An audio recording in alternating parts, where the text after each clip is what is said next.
Hey everybody. Hello. Good crowd. I'm humbled to be here. Might start crying at some point, I'm not sure when.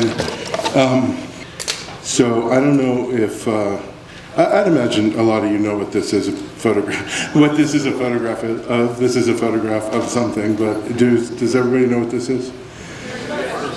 Well, first known photograph, yeah, probably he made some other, it was called a heliograph, but Nicéphore Niepce made this in either 1826 or 1827 in France, and I actually photographed this photo in this frame, and it was really surreal, like photographing the first photo. But I kind of put it up because it's coming up on 200 years, so 1826, I think it's going to be the 200-year anniversary of photography is going to be celebrated in 2026, so it's a kind of a 200-year journey we've all been on together. And it's also important for me to kind of remember where we come from, and you know, it's kind of a crappy photo, but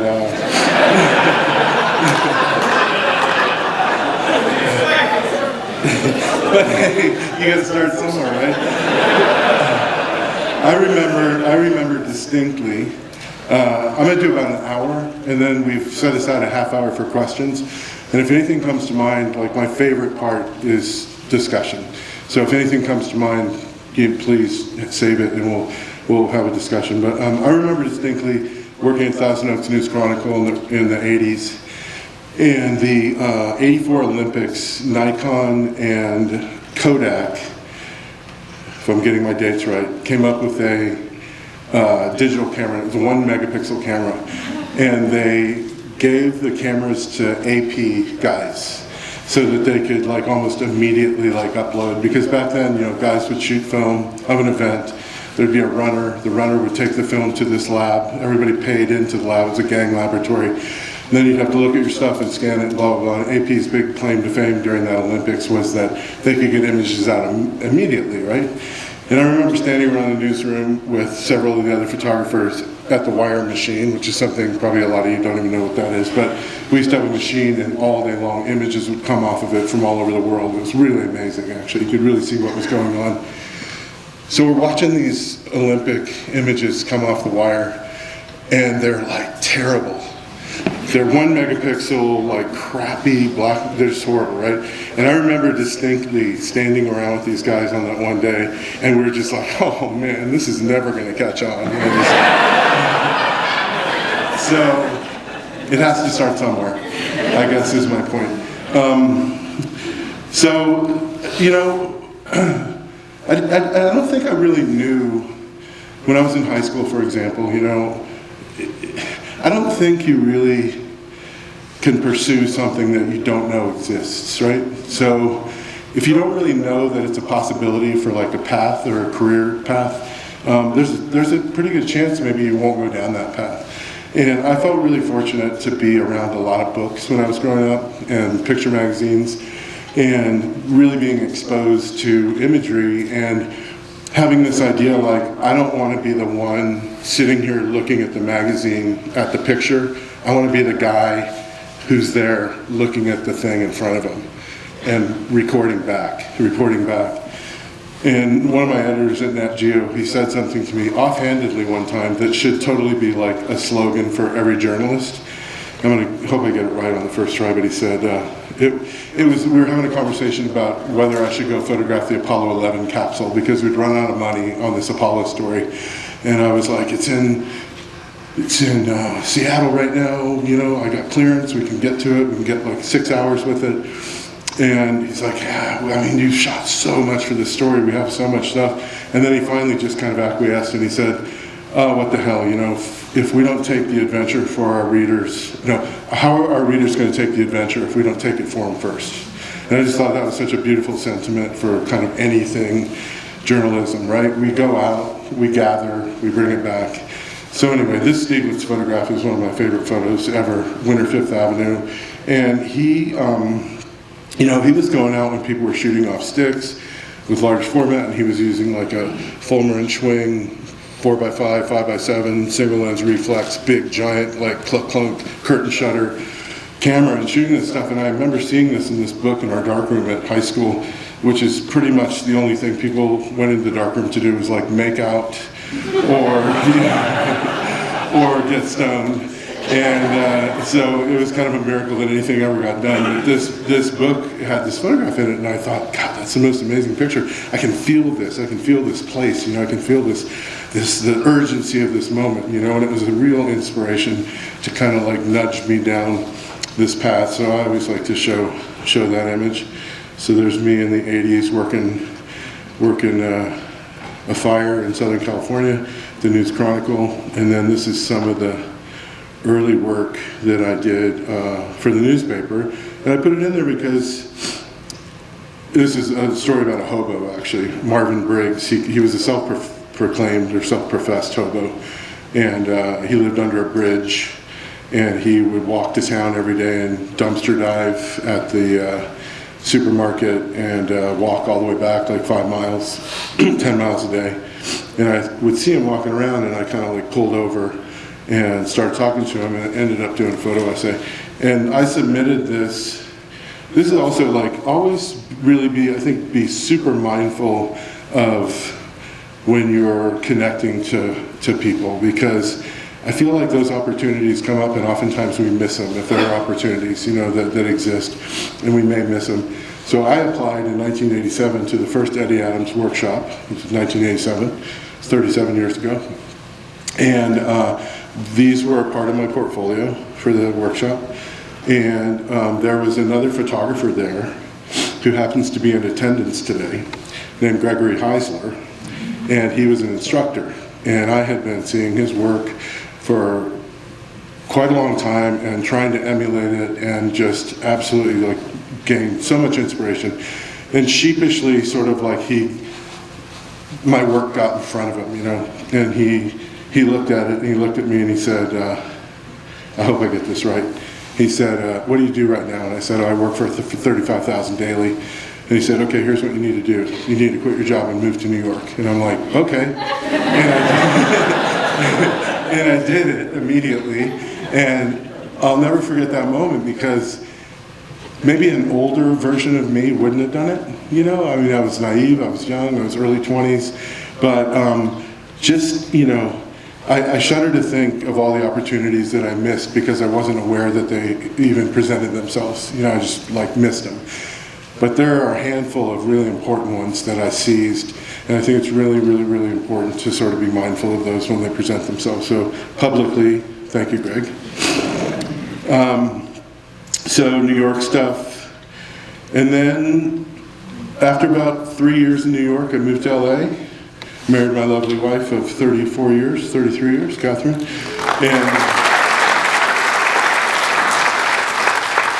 And I started shooting for magazines, which is what I wanted to do all along. And I had carpentry skills, and like I'll give you a quick like rundown of my job history. So I was a model builder for movies, for miniatures. I worked on the first Battlestar Galactica, worked on Buck Rogers in the 25th century. Other projects doing miniature work, which is what I thought I was going to do, but it became pretty apparent that CG was going to like eliminate those jobs. And so I'd always been doing photography, and I thought, you know, I have photography, I can do photography.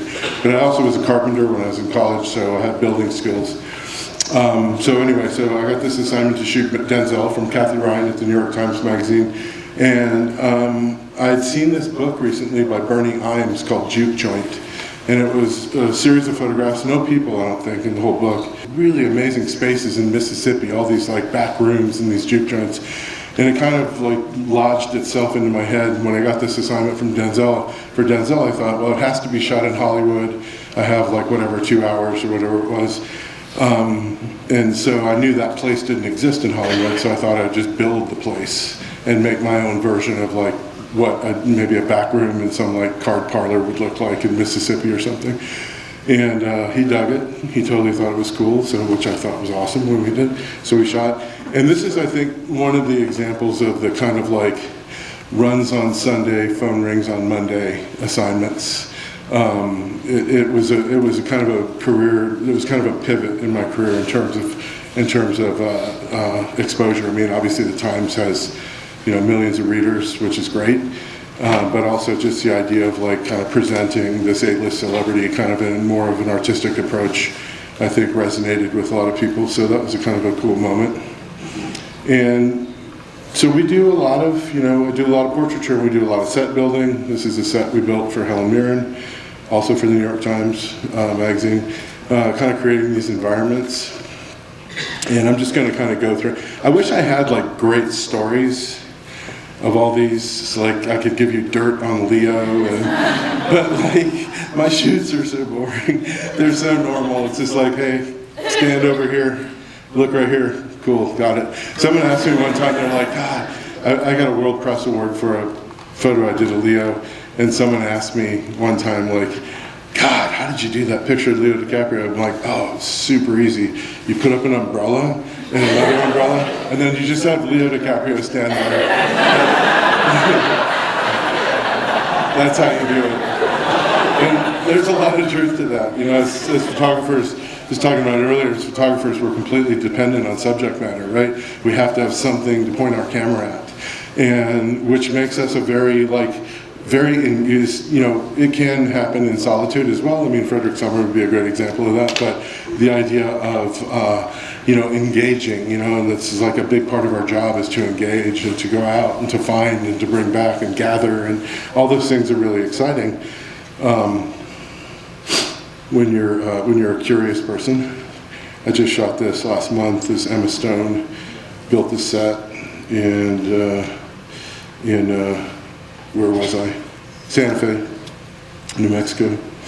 Did this one her. I don't know if anybody saw The Curse, but we kind of riffed off The Curse with that. It's Nathan Fielder, who I love, in a really cringy way. Nathan For You. I can tell some of you know Nathan For You.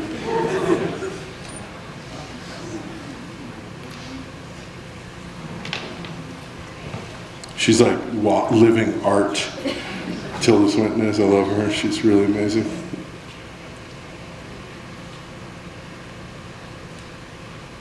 So these are just all sets. This is in LA, but it's a wallpaper wall that we put a really thin down coat of paint over with a roller, just really thin down, so it just kind of like ghosted all the background stuff. It's like brand new wallpaper, but like took it down, teched it. I like aging stuff a lot, beating things up and stuff like that. I tell you about this Angelina photo. So first of all, it's all in the camera, and I'll tell you how I know that. I know it because I made it, but I also know that going into it, that I wasn't allowed to even move one pixel because it was for National Geographic, and I have to turn in raw files when I shoot for them, and they overlay the raw file onto the image, they check the color, all those things, right? They've come under scrutiny over the years, and so they're very, very, very careful with the images that run, so we had to be really careful when we were making the picture. But this started by a phone call from Whitney Johnson, the photography director, who said Angelina's spearheading this project to train and supply women beekeepers internationally so that they can then train other women beekeepers. And it was Guerlain Cosmetics and UNESCO were involved, and it was a big initiative. And Angie was kind of like the figurehead of the thing, I guess you'd say. She was kind of the celebrity who backed it. So it's very on brand for her as well. They were doing it in India and Afghanistan and all over the world. So we had a phone call together, she and I, and my wife has a different memory of it, but she wasn't on the phone call, so I think mine's more accurate. She said, that picture of that guy with bees all over him? And I said, yeah, that's a portrait of Ronald Fisher that Richard Avedon did in 1980. And she said, I don't know, but he's got bees all over him. And I said, yeah, I know the image. And she said, why can't we do something like that? And I said, well, I said the biggest problem with that photograph for me, with regards to translating to you, is that photograph to me is a wonderful image. I love it to death. It was so arresting when I saw it for the first time in print, huge print. But it's really grotesque. The image is grotesque. They shaved off. I talked to Ronald Fisher about it. I called him. He lives in Kansas. He's like, they shaved all the hair off my body. They shot for 2 days. I'd never put bees on my body ever. It wasn't like a document of some county fair like stunt. It was fully like fabricated, which I'm totally fine with, whatever. But he said, I don't even live in the American West, which was true. He did not live in the American West. They flew him down for the shoot. So the way that it was done is there's a entomologist at UC Davis, Dr. Gary, who extracted pheromone from the mandibles of queen bees, and bees communicate through pheromones, so they communicate through smell. So he made a citrus kind of tinted extract of queen mandibular pheromone, and he loaned it. He used that on the shoot in 1980, and he still had the jar, the same jar. And he said, you can borrow it if you want. So, just what I wanted, some queen mandibular pheromone. So we got the jar from him and did a test. And I started keeping bees when I was 9, by the way, so I know bees well. There's one reason Nat Geo called me about it, because they knew I knew bees. And they said, so we did a test. I did a test with a friend of mine who has an apiary, and bees were on it. Like, they formed a ball around it, and it was on a Q-tip. They thought it was a queen, so they just formed this big ball. So we were like, this is going to work. We just need to get some really, really mellow bees. And there's one kind of bee that's very mellow, and it's the Italian bee. And they're almost non-existent now. The bees in the United States have been so Africanized that that strain hardly exists. Found a guy in Carpinteria, California who raises Italian bees, pure Italian strain. Got 2 new hives from him, and we got them into a swarm state. While they were swarming onto this big ball, I took that gel stuff and I put it all over Angie's face and on her, all over her. And then we had a big 4x4 reflector right here, foam core, big thick foam core reflector. And we put the ball of bees right on the reflector just out of camera frame. And we just waited. And they just started like walking up all over. And for 18 minutes we shot. And we actually had a problem. We had too many bees on her and it started to look gross. I kind of wanted them to look more like jewelry. So we were like having to brush them off and like minimize sort of the amount, and I didn't want a lot of them on our face, so we kind of really were careful about, we're using air to blow them off, and we got it to where it worked. So it's an homage to a wonderful photograph by Richard Avedon of a wonderful woman who's done an amazing amount of work to try to make this world a better place. And I think it worked great for what it was. And so to quote Heisler, my friend here in the front, you talk about doing an assignment, the best thing you can do for any assignment is to give the appropriate response to the assignment, right? And yeah, so anyway, that's the Angie story. Thanks for listening.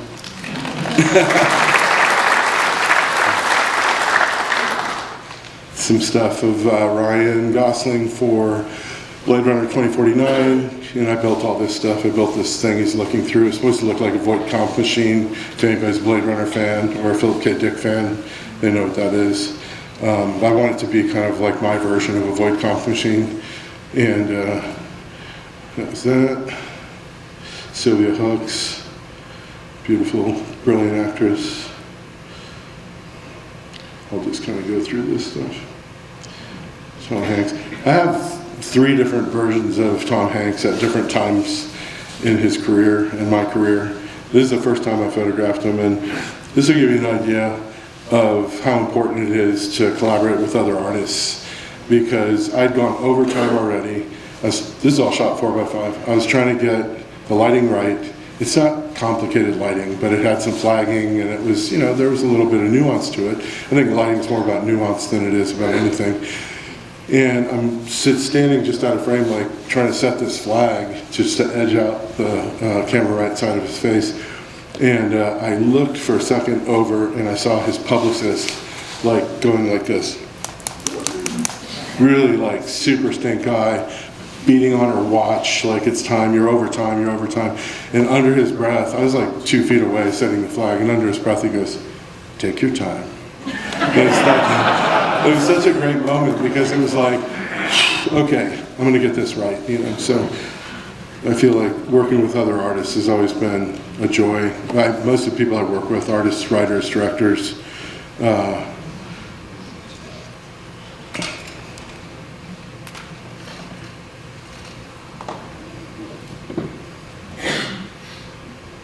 It's all, pretty simple lighting. It's all like, big sources, nothing complicated about it, really just kind of paying attention to it, paying attention to how it works in the frame, how it works, how it's sort of like supporting the image or distracting you from the image. I always feel like those are the two things with lighting. Is it like supporting the picture, or is it like taking you out of the picture,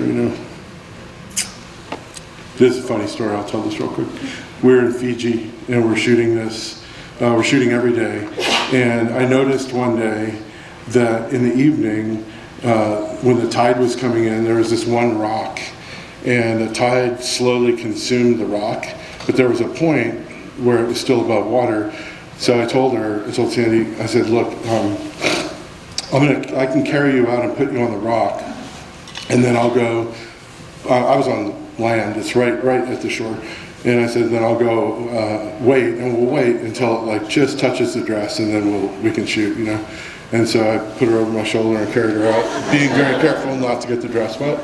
Put her on the little rock, and she got in. I'm like, okay, it's almost there, okay, it's there. And then, of course, she's a pro, so she started doing like, fairy tale kind of poses and stuff, and it was kind of a fun moment. This is David Blaine, jumping off a bridge for no apparent reason, on fire. David Blaine, on the plane on the way back, he came over to my seat and he goes, hey Dan, you want me to do a card trick for you? Let me do a card trick for you. I said, okay. He goes, I'll do it really fast. He goes, okay. Shuffles the deck, flips through the deck, and he goes, pick a card. And I'm like, okay, do it again. So he does it again, and I'm like, okay, got it. He goes, okay, he puts it together. He shuffles the deck, and he goes, okay, pick your card. And he fans out the cards so I can see them. And I look through the cards, and I don't see my card. And I said, I don't see my card. He goes, look under your watch. So I look under my watch, and my card is folded in four under my watch, right? In that amount of time. There's no delay where he's bullshitting with me so he can act, stay. So then I open it up and I go, that's my card. So I have it in my hand, and he goes, how come you didn't go with the first card that you picked? And I was like, I don't know, I just wasn't sure about it, I don't know. And he goes, look at your card. And it was the first card. So at that point I thought the plane may crash or something. It was crazy. It was just absolutely insane. So it was pretty awesome. But once again, working with other artists. This is my favorite shoot of my career. Working with Fred for 3 days was very transformational. He was amazing. A friend of mine, Courtney Valenti, she's the head of, what is she head of now? MGM, I can't keep track. Yeah, Amazon Studios. But when she was at Warner Brothers, she told me I can always tell a lot about a person by the way they treat their assistants. Because of course they're going to be nice to me, but when they turn around and yell at someone, it speaks to their character. And so I'm working with Fred for 3 days in Pittsburgh, and at any given time people are grabbing onto my arm, literally going, can I just talk to you for a minute? I just want you to know I worked with Fred for 27 years, and he's the most amazing person I've ever met in my life. And that to me spoke volumes. That was unsolicited, they just came up and did that. And then one of the cool things was we went to dinner one night. We went to this Chinese restaurant, and he got his fortune, and he opened it up and he goes, "Aw, this is for you." And he gave it to me, and it said, "You are kind and friendly." So it was pretty. He was amazing. I love Fred so much. Left me a message on my machine. Hello, Dan. This is Fred Rogers calling from Pittsburgh. I just want to make sure you got home safely. It was the most beautiful, unnecessary, incredible. I don't know if did anybody see the film about Mr. Rogers that Tom played? So that film was made about this assignment, about my assignment. I was the photographer for that cover of Fred for Esquire, and the actor played Tom Junot, who was the writer for that piece, and I was thrilled and I ended up shooting the poster for that movie, which is kind of a cool, weird full circle of shooting Tom as Fred, weird kind of thing anyway, but kind of cool. Anyway, I'm going too slow, I think. What time did I start? Take my take. Touche. That was good. That was really good. Yeah, Millie. That was just a piece of Mylar on a tabletop and a background behind her. One light. It's Walking Dead. That was amazing. The level of detail with which they do the walkers. I don't know if anybody here, I'm sure some of you have seen that show, but they do like 3 kind of versions of the walkers. They do the ones that are close to camera, which this is a close to camera one, and then they do kind of a midfield one, and then the guys in the way back, they just wear masks, just because they're never sort of like featured, you know. This is a portrait of Evan for Netflix's Dahmer series. They just did another series, the same production company just did another show about another murderous rampage about the Menendez brothers, and I shot that too. So this is kind of interesting, transforming him into Dahmer with those contact lenses and stuff. And it was really interesting too because the creative director, and there's no need for this whatsoever, but I really admired her like chutzpah. Jenny Wilkes, Stephen Wilkes' daughter, is the creative director there, and she's like, yeah, we want it really yellow, and I'm like, yeah, okay, no problem, like we can totally do it in post. And she's like, no, I want to do it like, I want to make it yellow like in the camera. And so I just got a bunch of yellow gels, we did a test, we found one, this is actually a combination of 2 that we liked, that worked, and we shot it in camera. And I thought that was kind of cool in this day and age, because we messed around and just cranked the yellow and it looked pretty much almost exactly the same. So it wasn't like we needed to do it that way, but I admired that she wanted to play and she wanted to do it that way. It's pretty cool. Niecy Nash, she was in the show. Zoe Graham's actress, Austin actress. I live in Austin, so. This is Yoshitomo Nara, painter in Tokyo, and this is kind of cool. I was really excited. I did this whole thing with Murakami and Nara and a bunch of other Tokyo artists for the Times, and one of the cool things about this was that Nara, so I went to film school in Germany for a little while, and I studied German in college and high school, and I can speak pretty solid German, and I speak no Japanese, so we got to a studio and there's a lot of like gesturing and like pantomiming and stuff, you know. And his publicist just randomly mentioned that he had done a year sabbatical in Zurich. And I was like, oh shit, man, maybe he speaks German. So I started speaking German to him, and the entire shoot we spoke German. And it's this Japanese artist in Tokyo, and we're having a conversation in German, which is kind of interesting. Robert Williams, painter. Just shot this last month. Mr. Offerman, one of my favorite people. So, I'm going to tell you that if you've ever tried to do comedy in photography, it's pretty challenging. But if you have the right collaborators, it can be pretty awesome. So this is Danny McBride and Walton Goggins.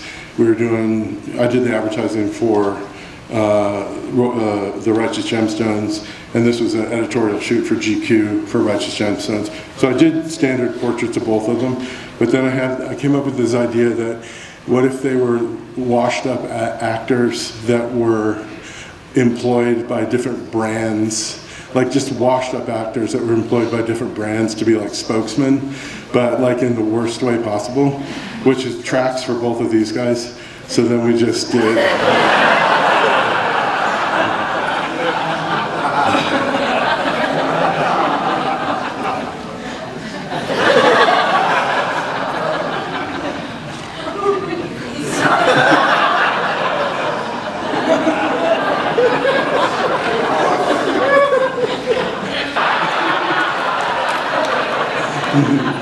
So it's great having, and then there's another little comedy thing, and then we'll get back to other stuff. But this was a Wired piece on the future that was promised but never delivered, and Will Ferrell was our guide through the issue.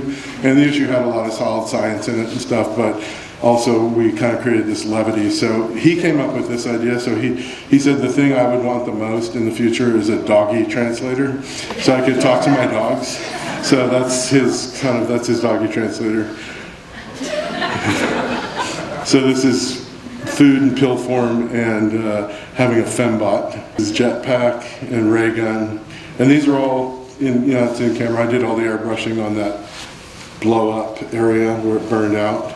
We airbrushed that, cut the circle and then airbrushed it out and stuff, so, and built the gun. And so all that prop building I'm really, really adept at, and I love prop building. So I build it, typically I'll just build it all in Austin in my shop and then ship it for the shoot, just FedEx it for the shoot. David Haruni in his studios, painter, friend of mine. Julia Butterfly Hill, she just kind of remembered first. She's still alive, actually. I shouldn't make it a obituary, but she sat for 738 days in the top of this redwood tree in up in Humboldt County, California, in protest of old growth logging.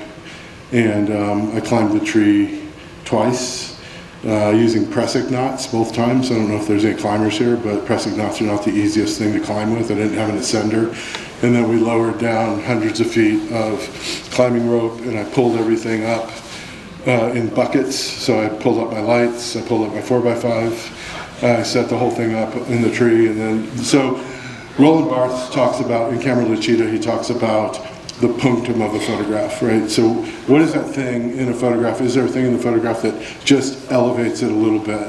And no pun intended, I guess there's a lot of elevation going on here, but she grabbed that little sapling growing out there with her toes and put it in between her toes.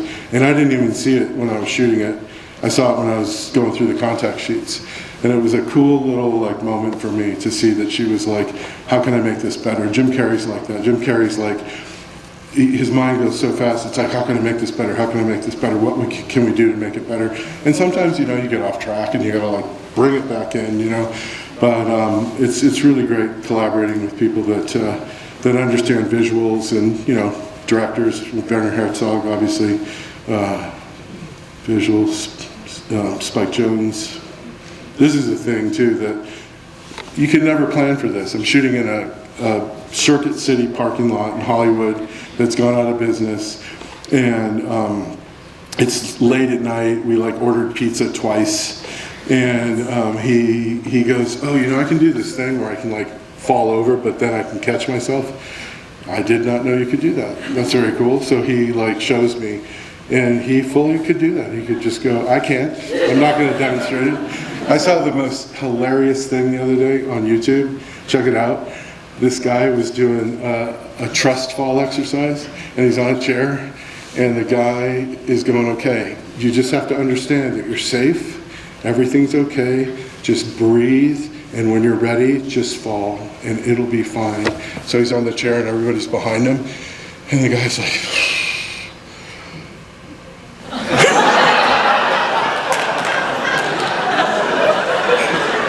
so unclear on the concept. It was really, really funny. George Lucas, one of my heroes. Star Wars was a game changer for me. Chris Nolan, Ridley Scott. I love directors. I love film. I'm a total film nerd. This is Steve Jobs.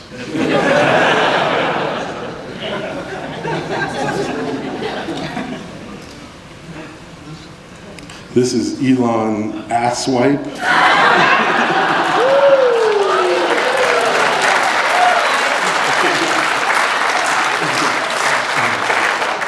And I witnessed it. I had such great hopes. I was so excited to photograph him. I had such great hopes. It was this optimism, this unbridled sort of expression of optimism. And boy, we've gotten suckered, I feel like. I said the greatest picture I've seen in a long time was this great photograph of a Cybertruck and someone spray painted "fuck you" on the side. It was awesome.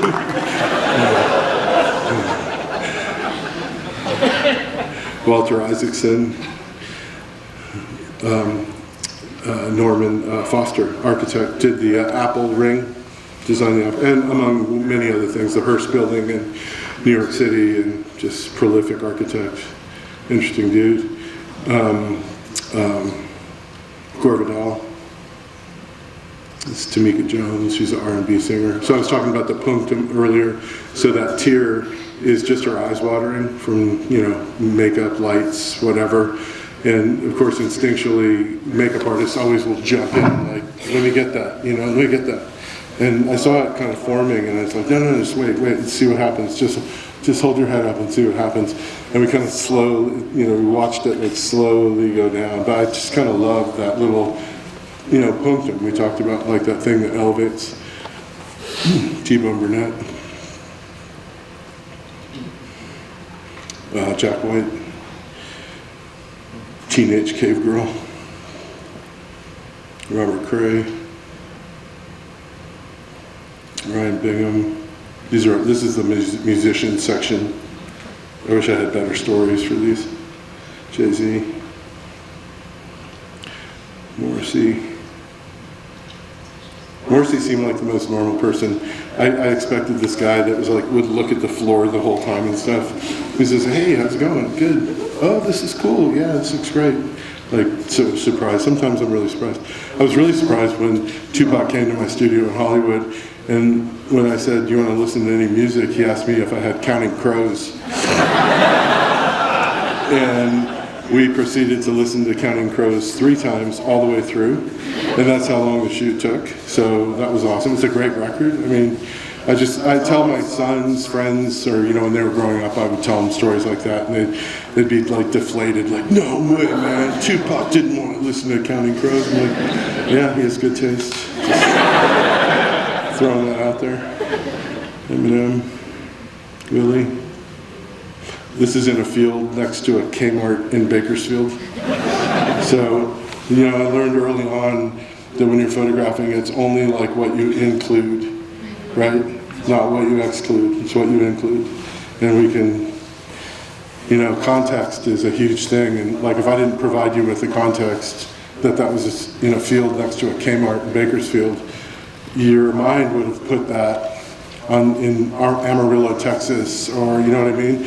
And so I find context to be really interesting and less important for work like this, for portraits and things like that. Like, I kind of don't want you to know the story. I'd rather you figured it out yourself, the Denzel one or the Emma Stone one.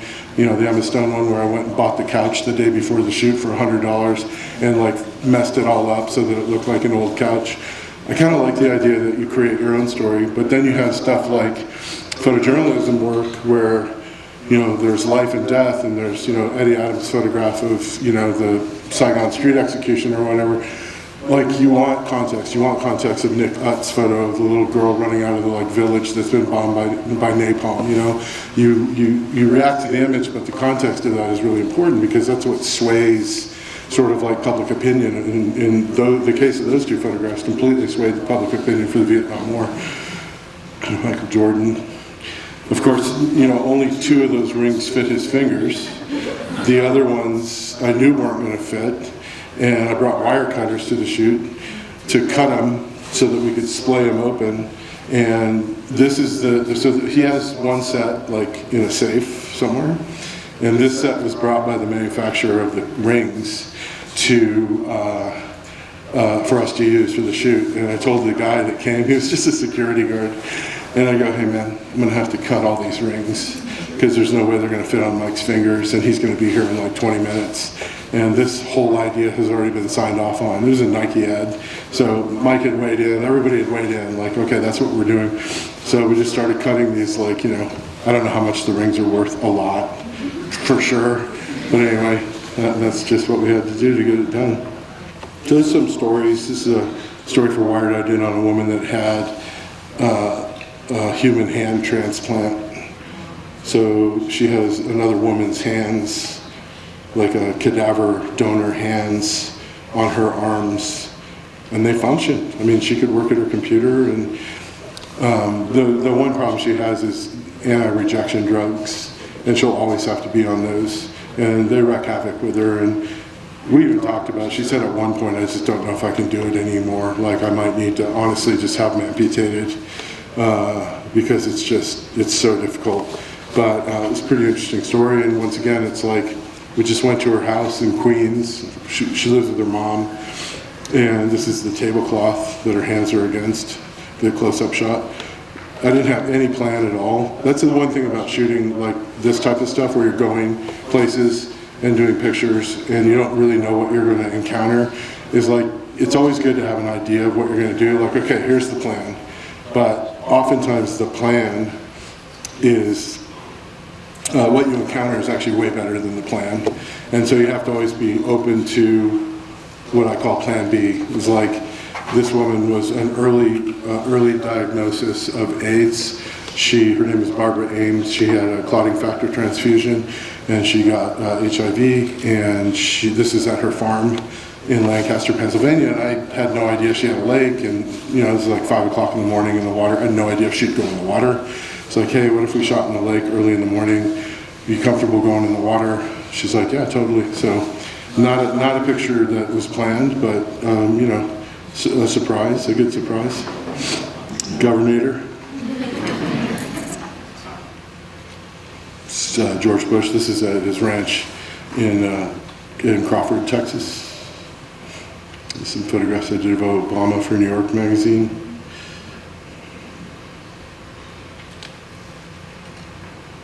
So this is a 2008-2016 photo of him, which is pretty fascinating.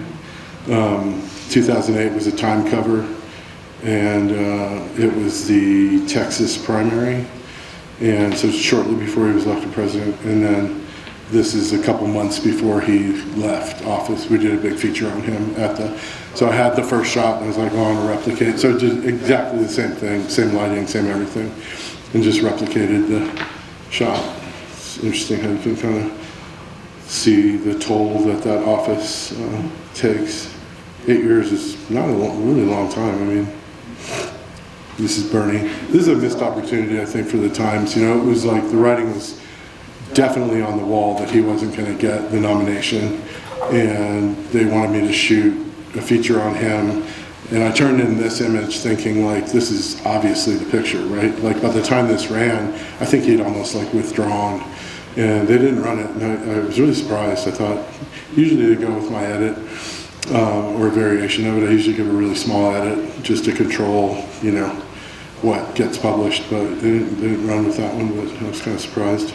All right, so I talked about loving insects, or I thought I was going to be an entomologist. That was my first love, was insects. But these are some honeybee photographs I did with a scanning electron microscope. And the tricky part of working with a scanning electron microscope is the bees are no longer alive, and they have to be coated with a very thin coating of iridium, which is the silver shiny sort of appearances because of that, because they're covered, they look like little pieces of jewelry. They're really beautiful, actually. But you have to mount them in the position that you want to photograph them in, which is really difficult. I mean, I use a 10x magnifying hood and, insect mounting pins, and I think my track record was probably about like maybe 15 to 1, where I'd do 15 attempts and get one that was like exactly what I wanted. It's very time consuming, but it's really rewarding, with using that equipment. That's the surface of the antenna. So it's that antenna right there coming out of her head. That's a worker, a female, and that's the surface of the antenna. That's a female straight on, just think of it as like a portrait. And the tongue is extended. That tongue, that fringed tongue, is what they get nectar from. And so when they go into a flower, they can open this protective sheath that covers the tongue, and then the tongue like jets down into the flower to lap up. They have chewing, lapping mouthparts, bees do. And so I was able to extract it, mount it, extend it, dry it, coat it. Took forever to get one with the tongue out, because they usually just look like the head without that entire like proboscis extended. This is a male. These are these hooks on the front edge of the hind wing. Bees have 4 wings. Bees and wasps, 4 wings. Flies have 2 wings. So when they bring their 4 wings forward, those hooks hook onto the wing, so they then can beat in unison. It's just absolutely mind-blowingly fascinating. That's the surface of a male antenna. And it's a queen. They're a lot bigger. And that's a queen, straight at portrait. And that's a stinger. You see the little barbs on it, and that's why it sticks in your arm, or, you know, hopefully your arm. Maybe your eyelid. It's not nearly as good, but okay. How we doing? Everybody okay? Okay, take my time. So ever since I was a kid, I was obsessed with NASA and aerospace and space travel and astronauts, and I was around for the whole Apollo show. You know, I sat at a TV tray building models, watching every minute of Cronkite. You know, it was in July of 1969. I was 7 years old, and all my heroes were astronauts. It's funny, if you walk down the street and stop people and ask them if they can name one astronaut. Anybody name an astronaut? Wait, yeah, besides Apollo astronauts, I'm sorry. A contemporary astronaut. Huh? He's retired though. But a good call. The story is amazing. Yeah, Victor Glover. There you go. Thank you. Very good. But back in the day, you could ask anyone on the street if they could name astronauts, and they knew them all, or not all, but many. Right? It was a different time. It was this ultimate sort of man's ultimate expression of optimism. You know, it's this beautiful like gesture to go to the stars. You know, and everybody like signed up for it. Not everybody. There were a lot of detractors for sure, but anyway. So I started doing launches, and in 2011, NASA announced that the space shuttle program was being discontinued. And I thought, oh my God, this is like a moment. I need to document this. I need to document this. This isn't like my journalist coming out. This needs to exist for the record. And so I shot the Discovery launch, and then the Endeavour launch, and then the Atlantis launch would be the last three launches of the last three shuttles. There were 5 originally that were orbital. Challenger and Columbia met with catastrophic failure, as you know, and those 3 remained. And so I thought, I got to document this, and this turned into a book that I did called Last Launch, and it was all just around those 3 launches. And we would set remote cameras around the pad with sound triggers, so set the composition and beforehand, and then you have to also anticipate what's going to happen before you. If it's a pad shot, not so much, but like for example this shot, you know, the camera was like pointing at the sky, and we locked it off, locked the focus, and walked away from it. But knowing, because I've done it before, and also just studying it, like it's going to go up and it's going to roll and it's going to start to go downrange, and that's what this captures. But the pads below this shot, there's nothing, like when we walked away from the camera, there was nothing in the frame at all, just sky. So those were kind of disconcerting. But a lot of those is a smoke out on Endeavour. I was originally, like I'd get to my cameras and I'd like scroll through to see what we got and make sure the sound trigger fired and everything worked technically. And I remember watching, as I scrolled, watching the steam like come towards the lens, and then just take the lens out. And I thought, damn man, I wanted that shot. And then I looked back at it that day, later on in the afternoon, and thought, oh, that's pretty magical actually. You know, just get that SRB launch, or this is Endeavour as it breaks through the low ceiling that we had that day. This is one of those things that you can only experience photographically. So it was super bright out, like sunglasses bright, but I exposed 3 stops, underexposed 3 stops, so that the sky like got really dramatic. And I operated this one manually, so I could make adjustments when it was happening. But I was really proud of that one. It's kind of like the finger of God. I don't know anything about Lord of the Rings, but multiple people have told me it's something of Mordor, which. This is Artemis, the current lunar program. It's Artemis 1 on the pad 39A actually, which is the same pad that Apollo 11 launched from. That's the wind tunnel model. It's a core stage engine test at Stennis. Stennis is in Alabama or Louisiana, I can't remember. Alabama, right? Yeah. So that's here in Utah. This is in Promontory, Utah, ATK. This is a solid rocket booster test.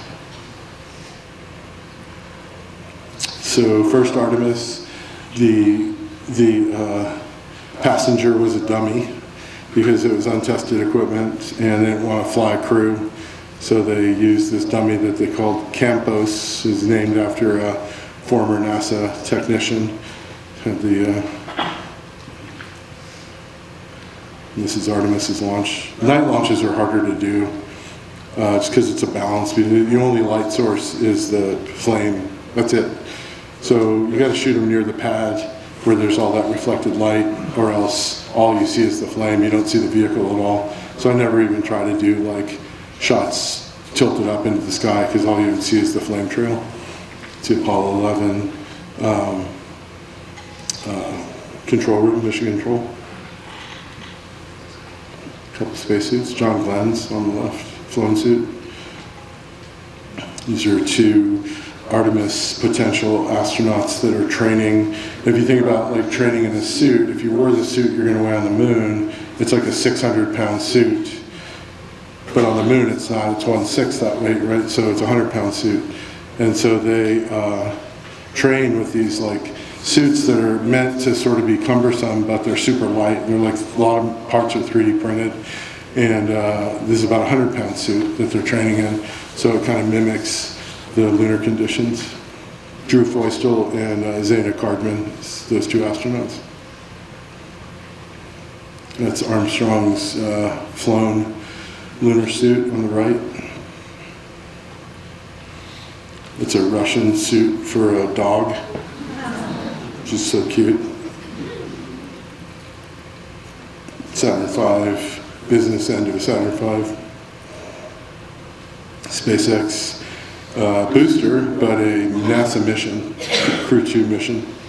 A buddy of mine was commander of that mission, so Kath and I went down to the launch, set a couple cameras. Moon rock. It's in like a case full of argon gas, an inert gas, so no oxidation takes place. Apollo 11 hatch, beautiful, like fine watch. Apollo 11 capsule. This is the one that Todd said, how are readers going to take the journey if we don't take it for them first, which I thought still is just resonates so well with regards to journalism.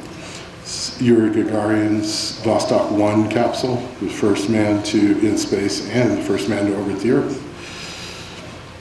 This is out in Kazakhstan. It's a Soyuz rocket on its train on the way to the launch complex. It's all National Geographic stuff. This is a Soyuz launch.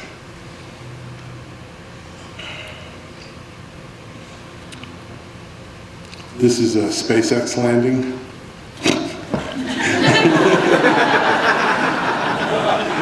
It actually is. It's funny. So what do they call it? Unscheduled. What do they call it? Unscheduled deconstruction. Yeah, kinetic disassembly. I like that better. That's good. This is SpaceX. This is the new one. This is not that old. This is the first or second one, I think. Okay, I'm gonna go. My wife is like cringing right now. Like, no, not the trains. I'm obsessed with trains. And so me and my buddy Mark go on these train trips for like 2 weeks at a time and to different parts of the country. We just photograph trains. And it speaks to what we were talking about earlier about like we are dependent on subject matter, right? We need something to point our cameras at. So we had a conversation at dinner where we were trying to figure out who said this, but I think either Jay Maisel or Arnold Newman said, if you want to become a better photographer, become a more interesting person. And I would probably add a more empathetic person as well. But, you know, curiosity is our ally. You know, it's like we need stuff. We need to point our camera at something, you know. And so, you know, we need to go out and find it. And it's all out there. It's just a matter of going and looking for it. I'm leaving here and going on a 10-day one up in Cheyenne, Wyoming with my friend Mark, who's already, no, he gets here tomorrow. and then we go. But we go like 3 or 4 times a year on trips and just shoot trains. And it's really amazing. It's actually exhilarating when you're waiting along a main line like this for a freight and it comes barreling through at like 70 miles an hour. And I shoot medium format, so I only get 1 frame. I don't have a motor drive. Like he's standing right by me with like an R5 and I hear like and I'm like cluck cluck. So I've learned to time it really well and to try to like make it a discipline, but I really enjoy this discipline of, this speaks to sort of the allure of like astronauts, like the allure of an engineer is a part of my fabric from childhood. Trains were something that bonded my dad and I together. We'd watch trains, we'd count the cars, so it's kind of a beautiful aesthetic, I think. I think to my wife, it's just me spending money.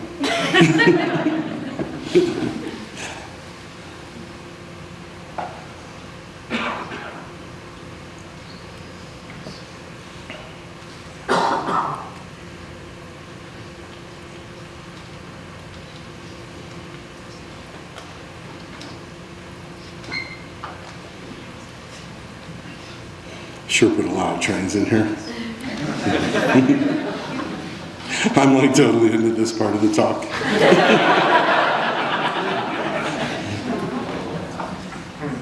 Chicago. Okay. Another story. So I pitched this story because I met this man and I pitched it to Smithsonian magazine and the editor didn't.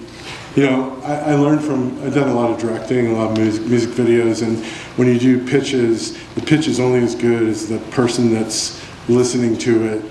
It's only as good as their imagination, right? It's like trying to describe visuals, right?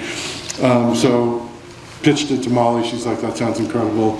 And then she went to her boss and he's like, yeah, I don't see it, And so she called me and she's like, yeah, he doesn't want to do it. And I was like, man, it's really good. I wish we could do this. And she's like, you know what, just do it, and I'll sell it to him. So I went and shot it. And so it's funny, I was speaking not too long ago, and I kind of was really like boasting that I went by myself and shot it. And then I started thinking I'm talking to a bunch of journalists, and that's like totally normal. But I work with assistants all the time, and the idea, because there's time pressure and there's all those things, but this thing is close to home. And the story is about this man called Ray Halliburton, who is a World War II veteran. And the thing that I loved about Ray was that he was really emblematic of like the citizen soldier. He enlisted and went to fight for the greater good. And then he went back to this little tiny town in Texas and like never left Texas again. And when I met him, I started talking to him about the war and about this and that, and it was just really moving. And I kind of liked that he was just sort of like a little bit anonymous in that world. He wasn't like one of the guys in Easy Company and Band of Brothers, who's like taking out the German machine gun positions. And that's not his story, right? His story is just this gentle man who saw this greater cause, rose to the occasion, came back and lived like a quiet life. So I shot I think I did it in like 4 days, and I think I went back down there once, about an hour and a half from where I live in Austin. I live in Austin. But I went to his house and I took 3 like 1K hot lights, like Fresnels, and some clip lights, little 250 watt bulbs, and light the room, just bouncing off the ceiling, stuff that was unobtrusive, so I could really just get with him and like shoot his thing. But the one thing is, there's a barbecue place that we were just talking about earlier with Jay in Luling, Texas, called City Market, and he lives in Luling. City Market's been there since the 20s, and every day this is what he wanted for lunch. It's 4 rings, they call them rings, a sausage ring, and buttercrust bread and a Big Red. And so I would go get him lunch. His grandson told me that's what he likes. So I'd go every day and get him lunch. And I had noticed that when he sat down at the table, he did this full crazy, not crazy at all, but really interesting. He did this full like Albrecht Dürer praying hands, like, and said grace every time. So I said, man, I really want that picture, but I don't want to like be the guy who's like, hold that right there, you know. So I set up the camera on sticks, lit the room, and got lunch. I went and got it, brought it back, laid it out for him, photographed it. The other camera handheld, it's this 1K, I think, or 2. And then I said, hey Ray, lunch is here, lunch is ready. And he came in and he sat down and he did his thing. And I just had a camera ready and it was all lit, so then I fired 3 frames and hoped I got it. But I didn't want it to be like an obtrusive moment, but I really wanted the picture. So it was kind of a little bit of a balancing act, but I was really proud of that picture. This is his Bible that he carried all through the war. This little, they call them Roosevelt Bibles. This is Roosevelt. The first page is like an inscription from Roosevelt, and they're real small, as you can see. They were issued to all the troops. That's him getting ready for bed. That's one night. That's one light bounced off the ceiling. It's his hat.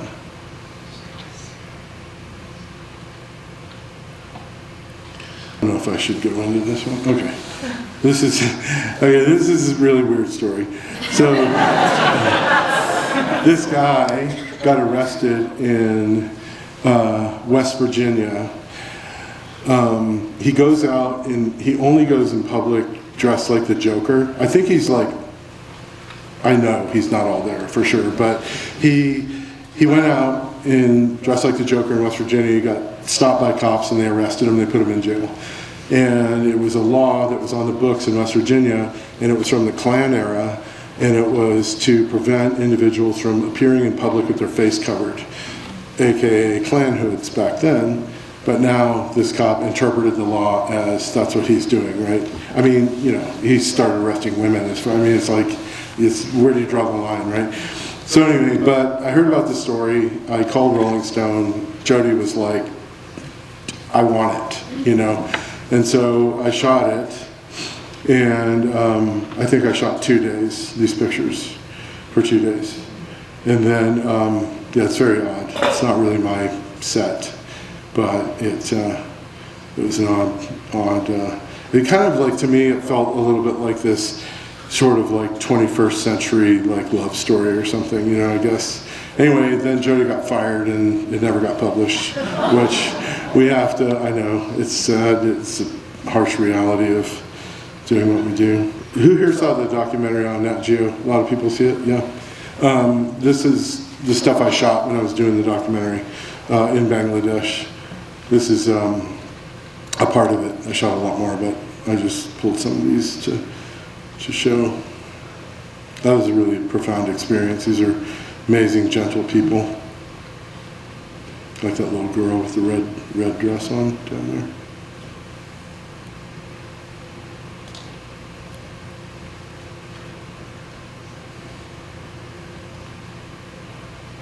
The boy on the left is 12. He's working a blast furnace.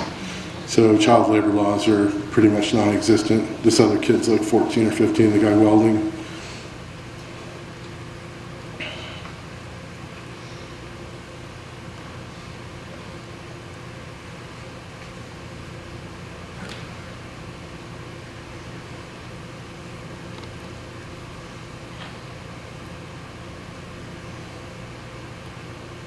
This is a story about a really close friend of mine who was diagnosed with stage 4 cancer. And we got this idea that we would do this project where we document him going through his chemo and getting better. And then it just never happened. He just never got better. But we just kept shooting for 4 years until he passed away. His name was Brett Kilrow. He's one of my closest friends. So it's a really expansive, Stieglitz talked about, you know, Stieglitz is adamant about the fact that you could never represent a human being with one picture. You know, I mean, obviously we all possess like the entire range of human emotion, and we have interests and activities. And so when he did his extended portrait, which he called an extended portrait of Judge O'Keefe, it was this very complex kind of like latticed representation of this individual, but you sensed like the complexity of a human being. So when I shot this thing on Brett, this is like hundreds and hundreds of photographs too, by the way. I'm just showing a few, but it's like, what can I shoot that is representative of him? And I started to think like his experience, like what's his experience? Like he and I were together watching this thing happen. And it's a lot of experiential stuff that I put in there to just give an idea of sort of like the idea of a life lived, you know.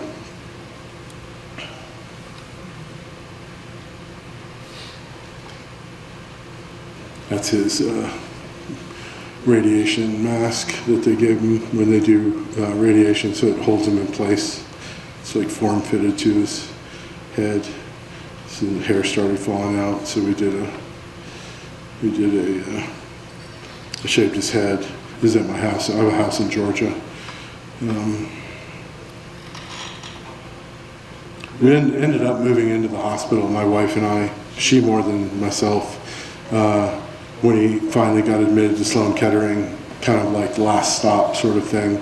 We just lived in the room with him, and it became just like what our life was for, I guess my wife was there for probably 40 plus days, right? 6 weeks.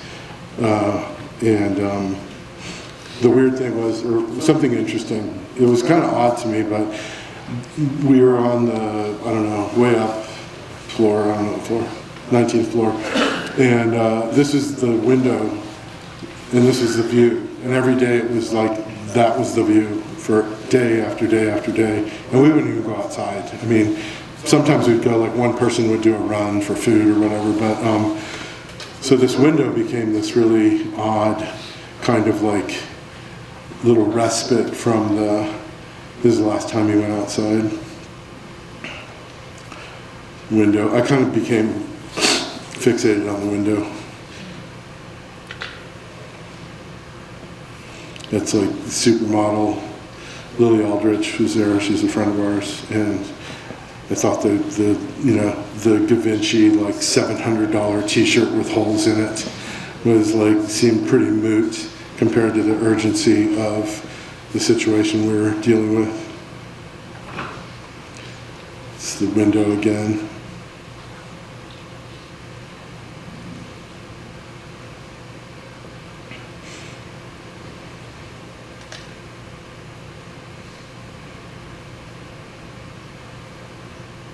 It became really fascinating when he died too, of how, like this is probably what, an hour or 2 hours, something like that, after he died.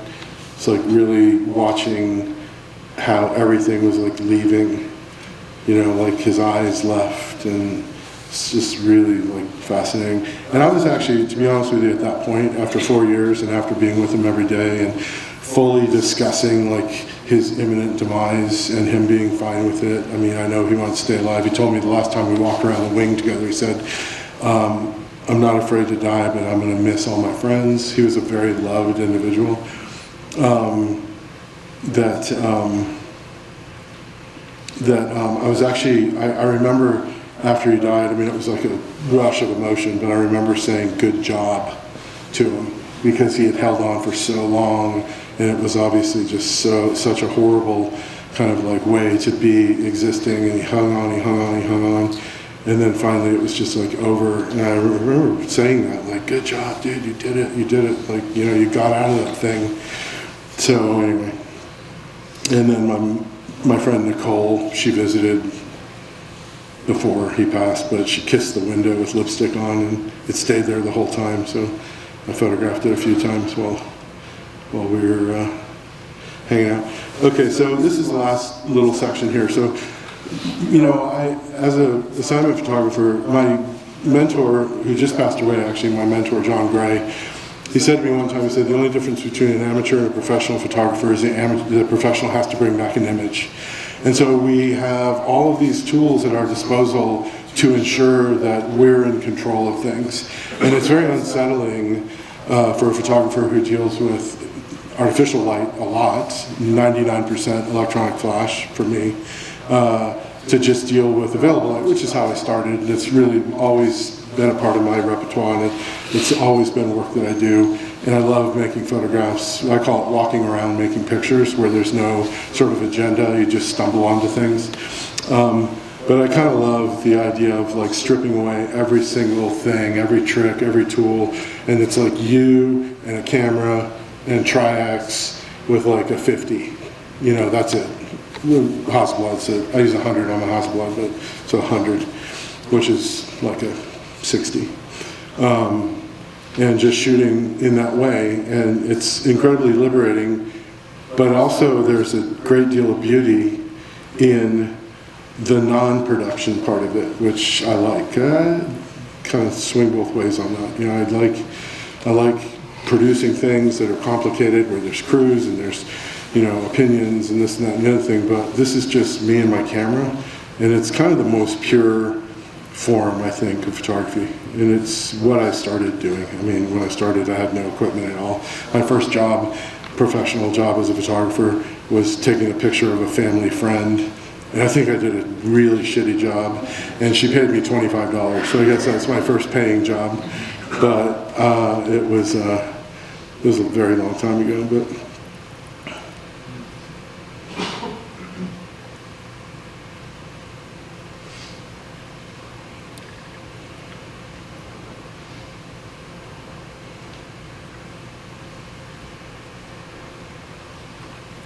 and these are just like 10 more pictures of my son. I've photographed him since he was born, and he's 30 now, continue to photograph him. And some of my favorite stuff. And you know, when it's close to home, friends and family, you know, your parents, your wife, your son, you know, those are the pictures that ultimately, I think at the end of the day, have the most meaning. At least for me, they do. You know, it's a way to connect. Photography is a way to connect. I mean, I know my son in the documentary, he said, what did he say? He said something like, I felt like more like an art project than a kid.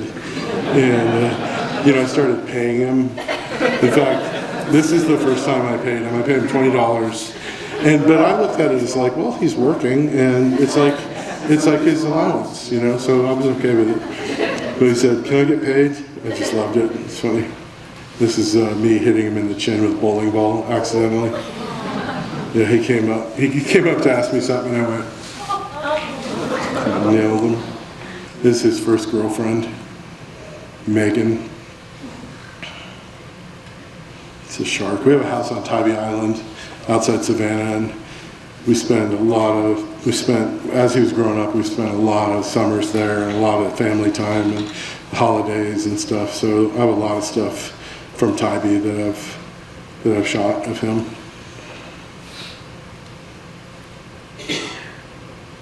This reminds me of that Paul Strand photo of the boy with the overalls on, kind of. Love that image. I think it's super important too, you know, to know where you came from, to know your history, to know the history of the medium, to know the shoulders that you're standing on. I don't think Newton said that. If I've seen further, it's because I've stood on the shoulders of giants. I think he's credited with that often, but I think someone else said that. Is my dad. And this is my lovely wife, Catherine. And that is it.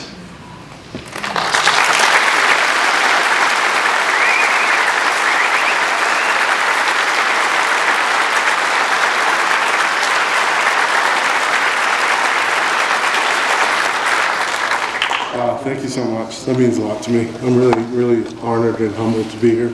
I hope there's some questions. Do we have time for questions? Yeah. Okay, good. I'm sorry. Okay, go ahead.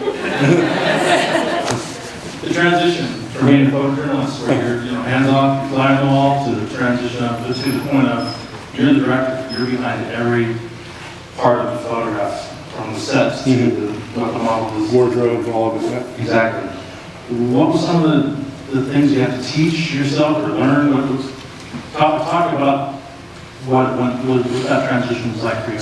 So when I was at the paper, not to bring it back to Greg, but when I was at the newspaper, I was poring over magazines, Life, Sports Illustrated, Nat Geo, Esquire, and I was seeing things in magazines that I wasn't making. as a newspaper photographer. So I started trading assignments with the other photographers because none of them liked lifestyle assignments. They all wanted to do sports, spot news stuff.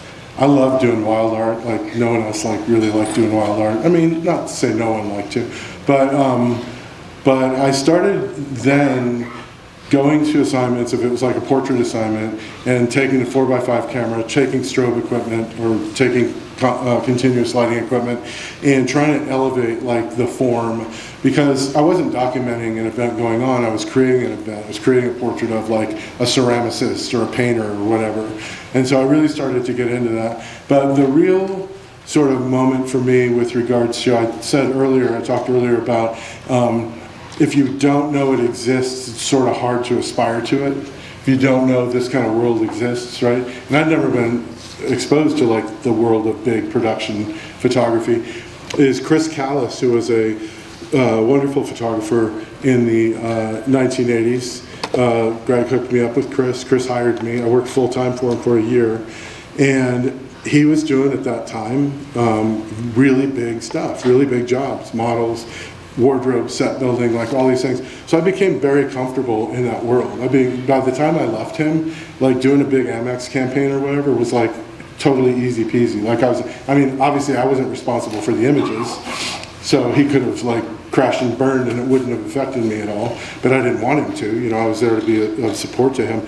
But I saw that world and it didn't intimidate me at that point after that. I'm like, I can do this. I know how to do this. You know the kind of principles you need to put in place in order to get something done and all that stuff. So I kind of I was the guy that like tried to angle in high school as hard as I could to take as many art classes per semester that I could, by like arguing with the counselor that this could count as an English credit because I'm making silk screen Fleetwood Mac shirts, you know, or whatever. And so like I consider myself an artist, you know, I like being an artist, right? And so just making that stuff was exciting to me. So I think it was a process of like seeing it, knowing that it exists, knowing that it's attainable, and finding joy in it, you know, I think, which ultimately, like, that's what we want to do, is try to find joy in what we do, which is why we do this. I assume, at least for me, that's why, yeah. Thank you. You bet, my pleasure. Hi. Go ahead. I have a couple of questions. Outside the first one, outside the training photos, you said medium format. Do you mainly just shoot 4x5, and do you still shoot 4x5? No, I never shoot it. I have like 6 4x5s and like tons of lenses, and they're all gathering dust. I shoot medium format, 100 megapixel Fuji, and 50 megapixel Fuji, and Hasselblad Rolleiflex when I want to shoot film. But I haven't shot any 4 or 5 in a couple of years probably. But you know, yeah, a lot of the stuff, if you saw a rebate on it, it was shot with a 4x5, so it's older stuff. But the newer stuff, I shoot digital. The thing about, like, I really struggled. Well, it stems probably from the story I told about how crappy the digital looked, right, when I was at the newspaper. And then I kind of monitored it over time. And I think I switched shooting some stuff digital when the Canon 1DS Mark III came out. I was like, this is pretty solid camera, you know, this is good. I like the images. And then obviously it's only gotten better. It's better for the environment. I mean, film is like dirty, you know, and I've done my share of like contamination over the years for sure. So try to like be a little cleaner with regards to that. But, and I'm perfectly happy with it. You know, I mean, the files are beautiful, they're clean. I've made massive prints that you can like cut yourself on practically. They're so sharp. I'm super happy with the technology, you know. And my next question is going to be, did you ever study painters, fine art? Because I'm seeing in some of your work, it makes me think of like Andrew Wyeth. And, yeah, that Bush picture. Whistlers. Yeah, the Bush picture is very Wyeth. Yeah, totally. Once again, had no idea I was going to make that picture that day. I'd never been to the ranch, saw it, and I was like, that's, you know, pretty good. The Denzel Washington one, actually, if you look at, there are a couple Bacon paintings where he delineated like a shape. He didn't flesh out a room, but he delineated like a forced perspective room, and I was for sure inspired by that. I love painting. I mean, Basquiat's probably my favorite painter, but there's tons of painters, and I love Wyeth so much. Yeah. Helga's Dream, right? And that's that painting you're talking about. It's a great painting. Beautiful. I'd like to see that actually in person one day. So my question is, you see a lot of your work is your portrait work. Each photo we've seen tonight has a different kind of style, has a different kind of posing to it and everything. It has a very just intimate look to it. How are you able to? I know a lot of these celebrities are just coming in and you have like 5 minutes. How are you just easing them into and having that comfort with them? I'm way beyond the 5-minute thing. We have like hours and hours and hours. So that's a start. The 5-minute thing that you hear those stories of is when people are shooting junkets. And then people are going from room to room. And the photographer's ready, they come in, boom, boom, boom, boom, boom, gone, and they're going to the next hotel room. Someone else is set up in there. I've done a couple. The Kate Winslet photograph was a junket photo, shot in like 10 minutes. And of course, you know, Obama was shot in 9 minutes, all those pictures. We did 6 setups with him. So sometimes, I guess I'm not beyond the 5-minute thing, but I guess it's not to say that I'm beyond it. It's that I don't want to work that way. You know, I want to make a connection. I want to talk. I mean, you know, I'm friends with some of them. I'm not friends with all of them, right? I've photographed the same people over and over, and it's like, hey, good to see you. Last stuff looked great, whatever. But for the most part, it's about finding common ground. A lot of times there's a person that we have in common. It's like, oh, so-and-so, you know, I know you know so-and-so. And I just did a portrait of RFK Jr. for The New Yorker, which is running, I actually was going to put it in here, but I really liked it. It's running, I think, next week or week after next in New Yorker. And it was, and I knew his brother Michael, who had died. And when he came in, he introduced himself and said, I was actually friends with your brother. And that was like an instant, you know, bond. So, which wouldn't have happened had that not had happened. But yeah, I think it's honestly, like, I think people can really detect bullshit.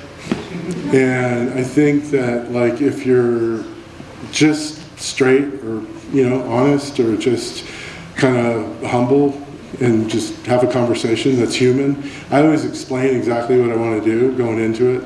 Like, okay, I got this, I want to do this, we're going to do this setup, we're going to do 4 setups, and talk people through, like, this is my intent, right? And so if you establish an intention, then everybody understands that we're all working toward solving that, right? So I think that's an important piece early on to do that. I'm super professional. Like, I don't like want to BS. It's like, we're here to work, let's do this, you know? And if out of that comes like levity, which oftentimes it does, I mean, that shoot with Danny and Walton was like, we were like all laughing our asses off during that shoot. It was we were cracking ourselves up so much, it was like missing shots, I think. Because it was just, watching them was, and the same with the Will Ferrell thing. That Will Ferrell shoot was 9.5 hours.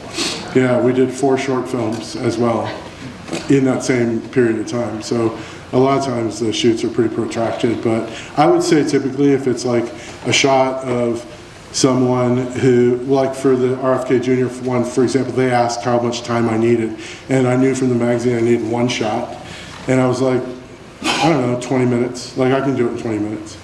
We ended up spending about 35 or 40, but like, you know, you kind of know like your working method. The worst thing you can possibly do when you're shooting portraits is to appear, is for you to give off the impression that you're struggling. I mean, if the walls are falling down in the studio, you're like still like, hey, how's it going? Don't ever give off that you're struggling. You know, you can say to your assistant, like, dude, what's going on with the, you know, what's going on with the head's not firing, like the radio's not working. But I think always sort of like, you know, that everything's cool. You know, anyway, that was a long-winded answer for a very good question. Thank you. Where am I looking? I got a quick one. Yep. As I recall, Brett, that you used to, in your large format days, you used to turn in like 1 sheet for the cover, 1 sheet for a spread inside, and maybe a third for the extra pages. Is that true? Did you used to? Yeah, I was always really stingy with the edit because I believe this is one thing that Eddie Adams' workshop does that I think does a disservice to the photographers, and that is they don't let the photographers edit themselves. Because I think you know, the edit is the most important piece of the whole thing because it's my picture. This one's not my picture, this one's my picture. If you like that one, that's your picture, this one's mine. And you, as you do it over the years, you know when it's happening, you see it, it's shooting, you're shooting, it's good, it's good. It's happening right now, excellent, it's happening right now, it's happening, okay, we're losing it, okay, let's regroup here and start again on something else or whatever. So I think early on, when I started working at the newspaper, the way that I would kind of get my way is I bought a bunch of 16 by 20 coated bromide, and I would make giant prints that would go on the news desk the next morning. And they'd see these huge prints, and like the joke was, if you can't make it good, make it big. And we would, you know, that would work most of the time. So when I started shooting for magazines, yeah, and I had editors say literally like, you know, and the equivalent of like, you'll never work in this town again, kid, because I like wouldn't give them anything else. I'm like, I shot 2 rolls and I'm not gonna, you know, so, but I'm very democratic these days with stuff, you know, it's like I understand what do you need? You need 3 pictures. This is magazine stuff, by the way, too, because advertising stuff, the whole thing goes. The whole shoot goes. Yeah, it's like they want everything, and I'm fine with that. I'm trying to solve a problem for them, and they've been, the way I look at advertising is like, they've been working on this thing for 6 months. I get brought in at the 11th hour to try to like make it work for them. I'm not like gonna my way or the highway it, you know, it's like I'm trying to like help solve a problem, and in return, you know, you get paid a lot better, but yeah, I did do that a lot. I was really stingy with stuff, for sure. But there was always a discourse, I think, too. You know, if it was one of those things where, like, this isn't going to work, the editors really wants to see something else, I would definitely like revisit it. You know, I totally respect my clients as well. I mean, as working photographers, you know, I tell students this all the time. I don't think there's like an acknowledgement or an understanding. I'm like, okay, you get an assignment from someone who has a job, who works in a building, who has a boss, who has a boss, who has a boss. And if you F up your assignment, it's going to reflect poorly on not only the photo editor that hired you, but on her superior and all the way up the chain.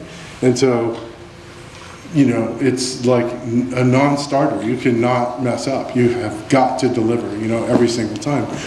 And so the idea of like being sort of diplomatic, I should say, probably is better with regards to like deliverables is, you know, maybe I'll turn in 2 or 3 now and say I like this one the best. I think that RFK thing I turned in 6, 3 black and white, 3 color, and I said, this is my A, this is my B, and this is my C. And they went with my C. Which I actually loved, so I didn't really care. I liked all of them, so I didn't really care, but anyway. Hi, Dan. I had a question kind of about just your style, and then like, yeah, sorry, hi. And that like, a lot of us can tell when a photo is a Dan Ventures photo. But a lot of it through the middle, like I couldn't help but make a parallel between your friend Rick Cancer, like the later stages looked a lot like the Walking Dead photo that you made. And the coloring and the texture and the style, and I just wondered if you would explain maybe the specifics of like, you know, the post-processing and editing, but also like what inspires that kind of look for you, that kind of style?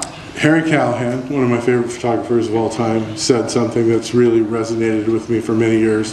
He said, I make the kinds of pictures I like to look at, which I think that's doing ourselves the greatest service we can is to like just satisfy ourselves first and foremost, right? Second guessing, I think, is like a horrible place to come from in a creative sense, right? If you're second guessing, like what does the client want, what do they expect, et cetera, et cetera. It's always to be considered, but how can my sensibility be applied to their request is probably the best way you can do it. So as far as like, that's an interesting parallel you drew between Brett and the Walking Dead guy, because it never would have occurred to me, and now I know exactly what picture you're talking about, I know exactly what we're talking about. So I don't know how to speak to that other than, you know, the Brett stuff was like highly personal, available light over a 4-year period. And I think the book I just finished laying it out in the book of that work, and it's like, 143 photos or something. It's too many right now. I gotta get rid of some, but it's a lot of stuff. I guess I can't help probably, infusing any kind of like approach. I can't help infusing myself into anything, right? Some of the muted painted backgrounds and stuff and the clothing and all that, I just like the way that feels. And so I just control all of it. Like I had someone ask me about editing the Emma Stone picture, and I'm like, it didn't really edit it. I desaturated it a little bit, but everything was painted that way. The floor, the dirt on the floor was out. I went outside and filled a bucket full of dirt, and I came in and I splattered it all over the floor. And I painted the backgrounds, and I went to Home Depot and I got stuff to build the background. I went to a junk store and bought that couch. I bought a pump-up Hudson sprayer, and I mixed brown paint with water and put 10 coats on it just to knock it way down and just to create kind of like a world. And I did that the day before because I like to make that world. And Robert Adams, who is an incredible writer and a great photographer, I think his legacy will be probably, I could be wrong, but I would say it's probably more in his writing than it is his photography. He said, I kind of paraphrased him, and I like my version better, but it's kind of like an artist dies when he lapses into formula, right? But having said that, we're on a path and we have a voice, and can you imagine if Pollock painted one splatter painting and he was like, I'm done, I'm doing something else? No, I want to see you explore that to the point where you've exhausted it and then move into something else. And I've tried to do that in my career. I've tried to sorry, shit, here, I'm gonna put that up. Yeah, so it's just Home Depot wainscoting, paint, piece of Home Depot canvas, painted, stretched on a piece of plywood, and then the floor of the soundstage, and then dirt from outside, and then that sofa that I bought for $100. And it was pure white, by the way, when I bought it. And I knocked it way down. And then, wardrobe, closely working with the stylist, what are we doing here? What's the wardrobe? What's the look? Hair, same thing. She had her hair cut really short for this role she was doing in Santa Fe. I shot this in Santa Fe. So, but, to me, this is just an extension of other pictures I've made, and it's kind of a world I like, and I work outside of it as well, but I like going to that place and making pictures that live in that place as well, just for myself at the end of the day. It could have been a lot of things. I mean, we also shot, that and that too, so on the same day. So it went a number of ways, but I don't know, there's something about the idea of familiarity. And I always look at it instead of style too. I feel like styles, I had this realization, there was a photographer, a wonderful photographer in the 80s, she's still around, named Joyce Tennyson.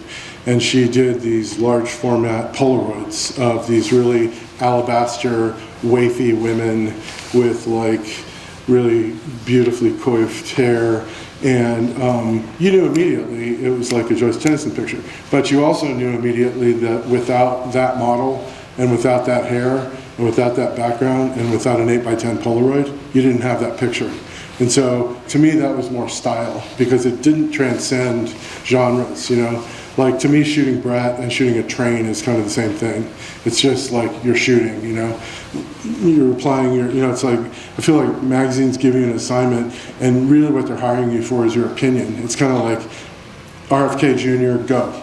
They didn't say anything about it, just do a picture, give it to us. And so you have to start doing the work and figuring it out and stuff like that.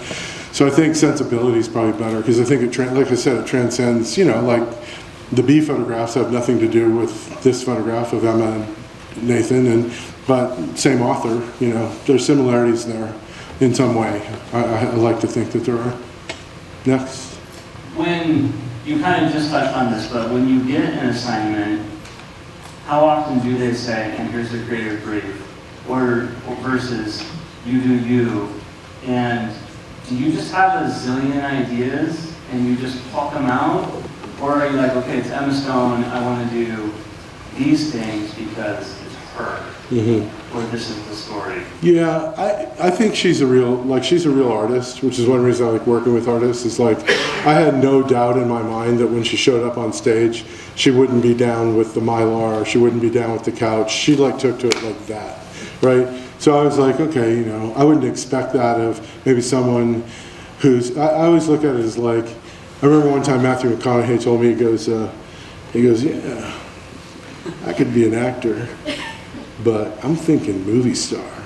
And there's a big difference, right? The movie star and the actor, right? The true actor, right? Now, that's not to say that you can't be like a true actor and a movie star at the same time. Ryan Gosling is, in my opinion, one of the most talented actors working today.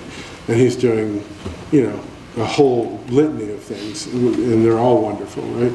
But I have no idea why I went down that road. What was I talking about? What was I talking about? Something, I don't remember.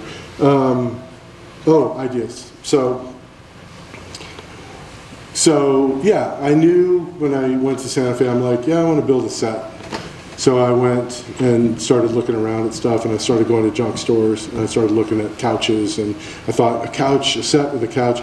Like, you have to also think about, you know, because you're shooting in you have a confined area, here's your set, right? So you can only do so much. If you turn around, you don't have that anymore. If you look here, unless it's a 4-wall set, if it's a 4-wall set, you can shoot anywhere. If it's a 3-wall set, which most of mine are 3-wall, you have some options, right? You can shoot into the set, against the wall, in the corner, on the side of the set. So I was like, well, we'll make a single wall set, which is what I did, just that back wall. It's like 12 feet wide, 10 feet high, and we need some furniture. So I got a couch, I got like a bar, like a cafe chair that someone could sit backwards on, something like that maybe for Nathan.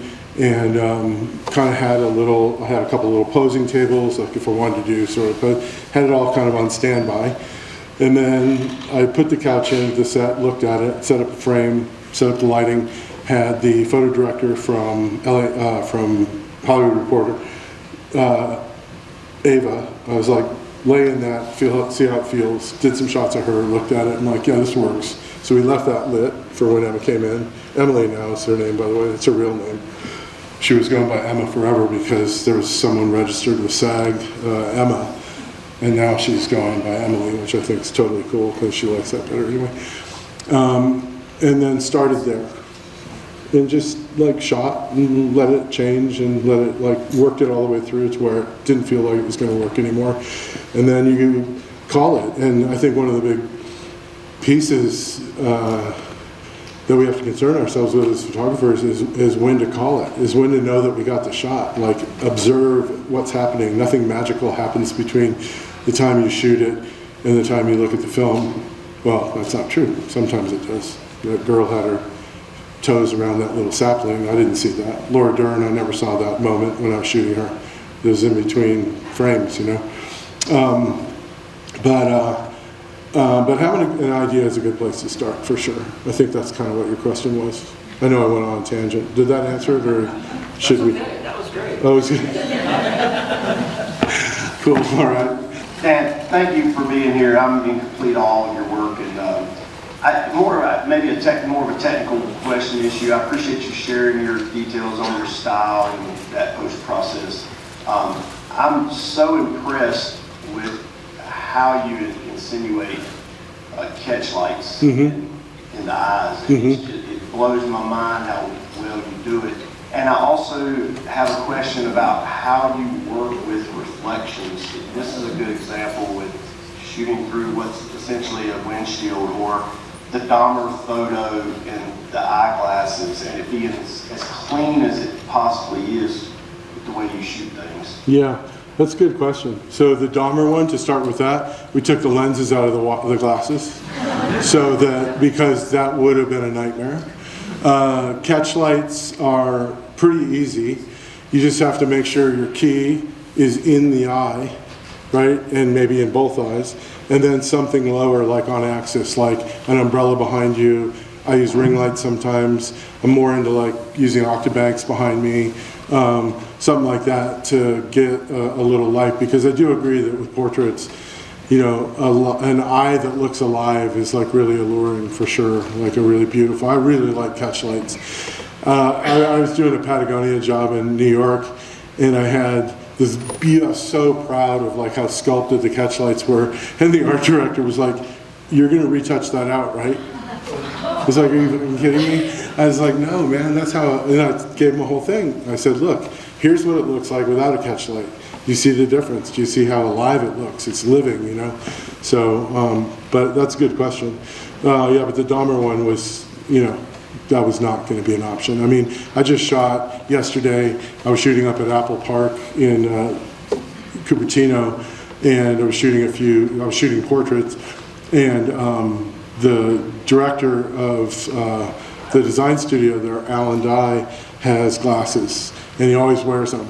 So it's one of those things of like, okay, you always wear your glasses, so I'm gonna have to work really hard to like, and you know, fortunately, like a guy like him has, like I have Zeiss lenses that are like anti-reflecting. That's such a gift when you get something like that, because you know, you're not seeing, like, you're seeing maybe a little blue thing that can be dealt with, you know, it can be dealt with by selecting the area and then just modifying the color. But when it's just, you know, good old like pair of glasses and you're shooting a portrait, you have to cater to that. You know, you have to like move the head away. But as far as this goes, so 3 laws of light: angle of incidence equals the angle of reflection. Light falls off inversely proportional from the distance from the subject to the source, and light travels in a straight line. So if you think about those rules, angle of incidence equals angle of reflection, right? That's windows at like 30 degrees. You take a big source and you put it up over it. And if you think about it as a mirror, like think of the camera lens as a mirror. Where's the light going to be for me to see it? So if the light's over here, where do I have to, and there's a mirror right there, where do I have to stand to see that light? I have to stand over here, right? So you know that you can deal with reflections that way just by, you can just intellectually deal with it. We shot like 3 frames of that, and I was like, okay, get in the car.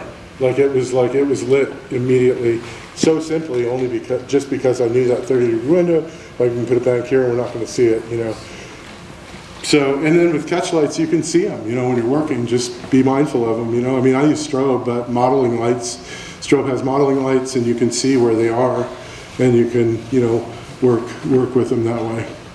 But very good question, though. It is tough sometimes. Yep, I think my man over here has got the mic. Yeah, so move it. what I wanted to say is you're talking to a room here of, we're a very rare breed of people who have full-time jobs as photographers. I know, it's awesome. And yeah, it's amazing, isn't it? But on one hand, that means that we have some freedoms, we also have some limitations. You know that, you know, there's a certain box around what we can, or what we generally will photograph and won't photograph, and there's always the time pressures. You in your career seem to have found this freedom to do things your way. Do you have any thoughts about how in a staff job we can fight for or find some of those freedoms? I mean, I think that, first of all, I can't express to you how grateful I am for my career and for my choices and for the work that I've put into it and for the people that I've met along the way and worked with along the way. It's truly been spectacular. I'm really well aware of that. Like, I don't take that for granted at all. I'm definitely not a sort of like my way or the highway guy. I've definitely done things that, see, what I look at it is like I have a really good command of my materials and my equipment, and sometimes I feel like I'm hired as a craftsman, sometimes I'm hired as an artist, and I can put that hat on.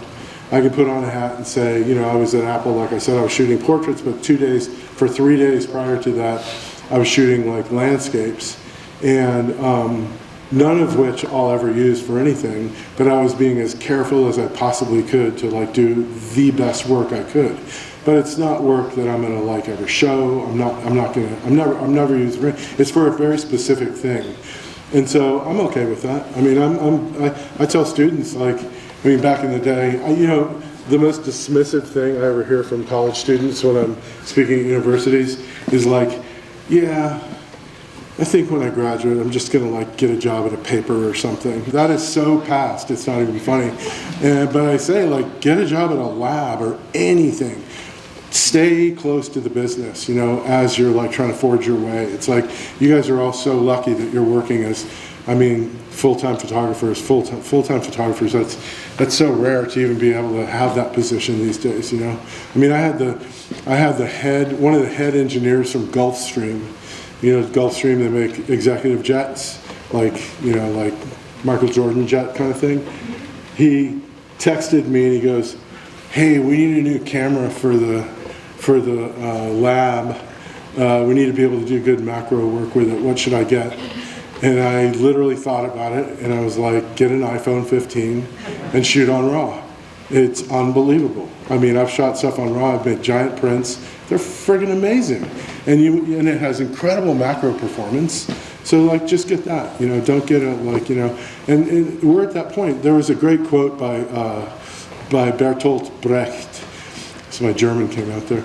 He said, film, he was talking about motion pictures, but he said, film will only be a true art form when it's as accessible as pencil and paper. And I was like, we're there. We can, you know, you can make a feature on your iPhone. It's unbelievable where we are right now. But, you know, there's stuff that we get that's really special and amazing. I would also say, first and foremost, though, don't rely on assignment work to fill your soul, ever. You know, I don't. I mean, the black and white stuff, I have thousands of those photographs at the end that I showed my son and all that stuff. That's the soul-quenching kind of stuff. Like, that's the stuff I would want to be remembered for, honestly, of all the work I've ever done. Is that picture of my dad, to me, is like, okay, I don't need to make another picture kind of thing, one of my wife. But it's super fun to make, you know, this kind of stuff, and it's really enjoyable, and, you know, I know how to do it, you know, I figured it out, you know. The other thing too is, like, once again with students, you know, I've like done, you know, critiques and gotten excuses on par with like the dog ate my homework kind of thing, where it's just like the most ridiculous, it's an assignment. I said, look, this is an assignment. You had an assignment to turn something in. That's no different from getting an assignment in the real world. You have to like rise to the occasion, you know. But you know, I think everybody finds their way, and you know, we all find our way. I think. I was talking earlier about like thinking about opportunities that were missed, and thinking about opportunities that I recognized and was able to see in the moment, so that opportunity didn't get away from me. And like we all go through life, and lots of them go right by us, and we don't know, and we'll never know. It's fine. But you know, you think about like really significant moments in your life, like meeting your wife, or Eddie Adams' workshop. Those moments are like cemented. You know, they're not to be missed. So it's just a picture, right? Right. Good question, though. Appreciate it very much. I've known Nick for a very long time. He was roommates with one of my best friends. He, Pat, and Mike Healy had this house up in Silver Lake, up in the hills, and they called it Rancho Relaxo. And it was like this dump, and they all lived in there. And I met Nick then, just kind of partied with him and stuff. And then, you know, I've watched him obviously like mature into a really profoundly talented actor and great human being. So the idea behind that was, so the dog wasn't even on the slate. The dog wasn't a part of the picture. It was just Nick holding, like, I told the stylist to get I said, talk to the butcher at Whole Foods and get the best looking New York strip you can get. Because I didn't get to go pick it out. I was doing other stuff. So, all right. So the idea was a portrait of Nick with a black eye, which the makeup girl did, obviously. And it was for Esquire or GQ? GQ. And there were a bunch of pictures for this story. And the dog was like walking in circles under the prop table because the meat was on the prop table. It was the studio. It was the studio owner's dog. We were shooting in a rental studio. And the guy had this dog. And it was hilarious. And when we took the thing, when we took the meat to do that part of the shoot, the dog like came over to Nick and was just looking at it, and it was completely unplanned. But my assistant just picked him up and held him, and he held him. It's really funny. Like his vertebrae is literally stretched. Like, he kept him far enough away to where he couldn't reach it, and I mean, he was like literally, he was fully using the force. Trying to get the steak, and it just didn't happen, and that's it. And it was unplanned, but it's funny, and Nick's funny, and we did other stuff on that day. That was a really fun shoot, but anyway, that's the backstory with that one. Did the dog get the steak in the end? You know what? That's a really good question. I think I actually ate that steak. I took it home. Yeah, I was gonna give the dog that beautiful strip steak. Hi, I was just wondering, what do you wish you had known as a photographer in your early 20s? As a photographer or a person, really.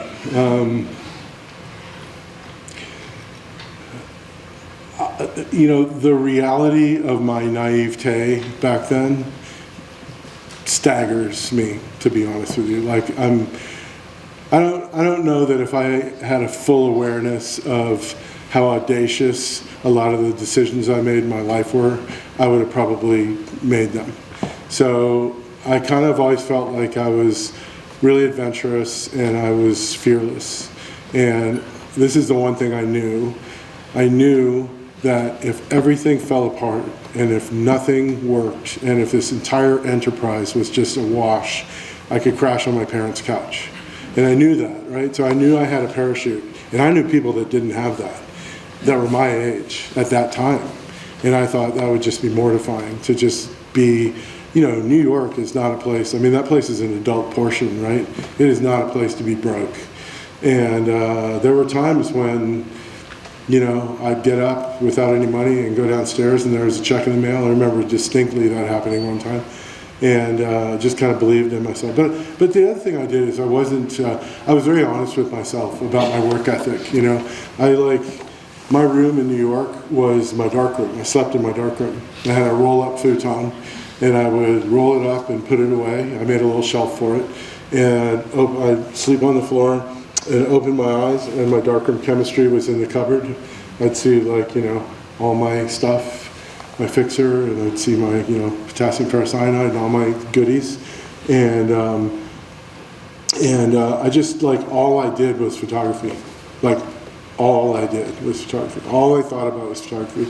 I would go to Photographer's Place, which was an incredible bookstore right by Finelli's, which Finelli's is still there, Photographer's Place is not. But it was an incredible photographic bookstore, and I couldn't afford any of the books. I would just go in there for hours and hours and hours and look at stuff and just try to understand, like, I'm obsessed with history just in general, like US history, world history, like obsessed. Photo history is like one of my favorite subjects. Like, I can go toe to toe with you on stuff, not in a competitive sense, but like I'm going to be right there with you, you know, on it. And I love it. And I love the progression of the medium. I love, you know, like, who coined the term photograph? Anybody know? It wasn't John Herschel. Everybody says John Herschel. I can't believe no one says John Herschel. It was a Brazilian guy who in the 20s described light drawing because he was doing experiments with silver in the 1820s. And his name was, he has a great name too, I'm just totally blanking on it right now, but I don't know, just the idea that we come from a long tradition of image making, experimentation. You know, the further we look back, the less fresh things being done today seem to be, in my opinion, you know, incredible. Like the whole idea of like documentary photography. I mean, John Thompson was doing insane stuff in the 1870s that would blow your mind if you look at it now. It looks totally relevant. The wardrobe's different. That's the only tell, you know. I mean, Louis Hine, I mean, you know, this, it goes on and on and on, but be really honest about how much effort you're putting into something. It's this obsession with, you know, and I have that. I use obsession in not a negative term, as not a negative term. I think to really immerse, I could say immersive, you know, love of the medium is probably a better term to use. A more technical lighting And a lot of your portraits from the first half, you have this beautiful shadow shape on people's faces. Can you speak to how you're getting that shape of light with that curve to it? Yeah, I use flags, which are gobos, people call them, which is a film tool, and a lot of times just work them right out of frame and try to like cut light, so subtractive lighting, or use negative fill on the opposite, depending on this. I was just shooting a portrait of a guy leaning against a window yesterday, and the window is Apple Park. It's the most massive window you've ever seen in your life, and it was way too much fill on one side of his face, so we put a 4x Duvetine black 4x floppy against the window and just creeped it in until it was just out of frame, and he had no light on that side of his face. So it's just about controlling the light, like looking at it and then saying, this is why I look at goboing and like nuanced lighting is like, think about it as casting a shadow on something rather than like trying to subtract light. Just go like, just cast a shadow on it. Like a lot of times, I'll tell an assistant, like, I'm flaring, get the flare, and they'll be like trying to look at it and figure it out. I go, just cast a shadow on the camera. That's all you gotta do. Just cast a shadow on the camera, that's all you gotta do. That's how you get flare. You get a flare, it's super simple. And I think if you bracket it that way though, it maybe demystifies it a little bit. Lighting is a mysterious thing, but it's not super. It's more about nuance than it is anything. It's definitely not about the stuff that you use, the equipment. I mean, I only use like good equipment because we're working in a situation where we need to like perform, right? But light's light, I think. That's a good question though. So are you using square, or I would think it would almost be round? No, the head's round. So you just put the shadow on it and the shadow goes like that.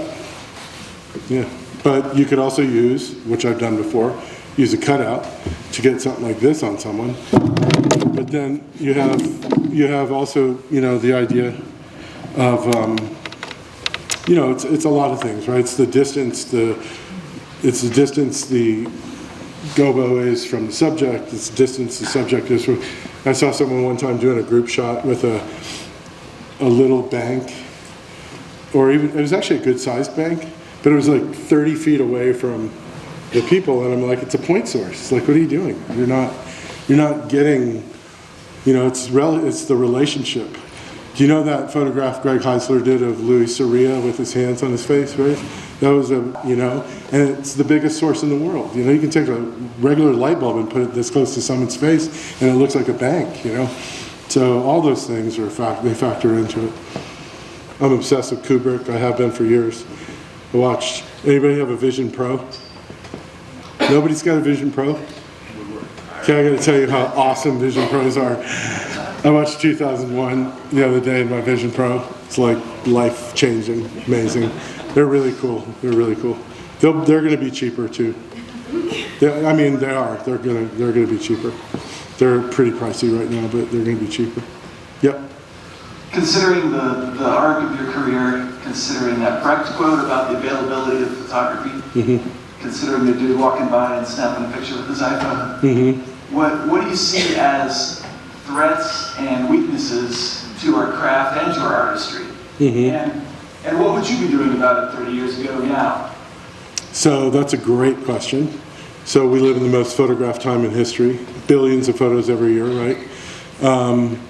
I think there are a couple things. So in order to have a platform historically, you had to be the cream of the crop, right? If you're going to shoot something for Life magazine, if you're going to shoot something for Look magazine, Nat Geo, the top people were the ones that were doing that, and they were craftsmen, they were image makers, they understood the power of a compelling image, right?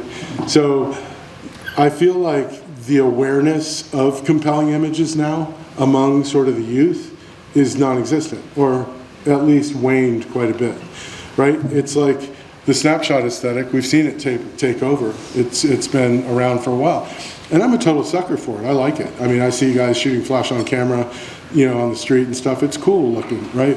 But it's not that transcendent sort of like image that is so finely honed and so finely realized and so that exists as a result of a massive investment in time to understand how to even create that. I mean, I remember like a long time ago, like my high school teacher saying something about like composition, and I was like, what do you mean composition? Like, you know, it's like you have a frame, and within that frame, you interpret the world, you know, and then you start to understand like, oh.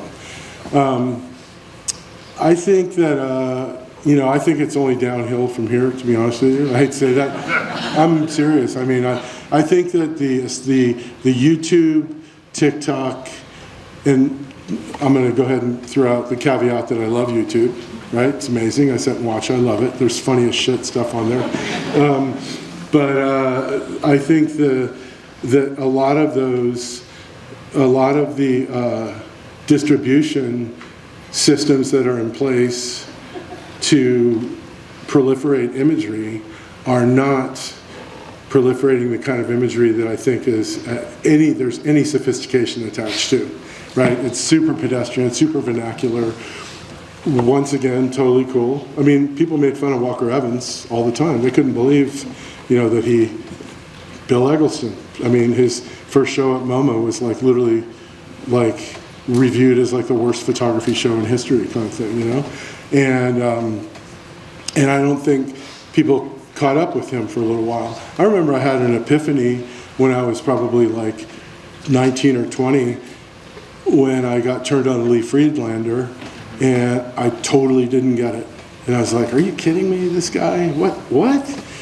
And then coming back around to it, like maybe 5 years later, like mind blown. Like, oh my God, this guy is seeing he's got like 6 things going on here all at one time, and it's amazing. But yeah, I don't know. I mean, I do know that a lot of pictures get taken, you know, a lot of them are terrible. So from a formal sort of like classical standpoint, I should say. Because if that's what image making looks like now, and that's what the accepted norm is now, then that's a reflection on society, right? If you think about like what life was like in its heyday, like every single page, you're like, you know, it's just like blowing your mind, just like, oh my God, how that was seen, how well that was seen, you know. I don't experience that very often anymore, to be honest. So I just look at my photo books. Well, I have the unenviable task of saying, we're done? Thank you.